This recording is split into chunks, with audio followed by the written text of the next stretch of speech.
I want to talk just a moment about standards for public relations research and measurement, why we need those, how we're developing them, and how you can get involved in that. There is a group, doesn't have a logo, so I'm not surprised if you haven't heard of it, but the Coalition for Public Relations Research Standards. There were 6 organizations that came together in 2012 to form this coalition. They included PRSA, the Council of Public Relations Firms, the International Association for Measurement and Evaluation of Communications, better known as AMEC, the Global Alliance for Public Relations and Communications Management, the Conclave for Social Media Measurement Standards, and the Institute for Public Relations. The reason those 6 is all 6 of them had a piece of the puzzle that they were already working on in terms of standards for research. And we said, why don't we get together and let's create one broad platform of standards so we can look at a lot of different areas, publish those. Now, the thing about standards is you can declare it to be a standards, but unless you have customers who are buying those services or products, unless there is a marketplace thrust to it, it really doesn't matter. You can call it a standard, it doesn't matter, nobody's buying it. So they need to be voluntary, and they are in this case, and you need to have customers saying, we're going to require those of our service providers.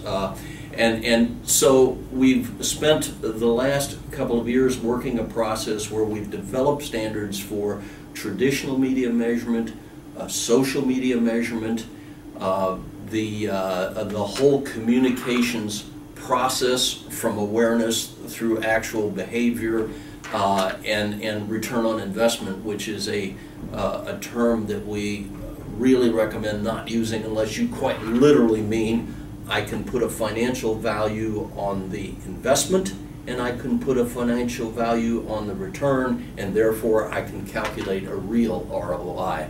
Otherwise, you're using a term that frankly is not going to have much credibility with people who do understand financial terminology. So we have reached the point where our customer panel has said those are the standards we're going to require. They are all available on the Institute's website. If you look at institute4pr.org/research standards, or simply Google the Coalition for Public Relations Research Standards and you'll find it. And we are now where we are encouraging corporations, agencies, research providers, associations, universities that teach research for public relations practitioners, and trade media, encouraging them to sign on to commit to the standards. We already have, in the matter of just a few weeks, more than 40 parties that have committed.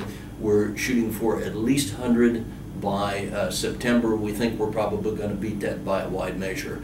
But the whole purpose of standards is today we have, if you're the head of corporate communications, for example, and you're trying to compare across different geographies, across different business units, across different campaigns, across different times, you're really finding that unless you have one research provider for everything, you have different definitions for even the most basic terms, you have different methodologies, you have a lot of black boxes.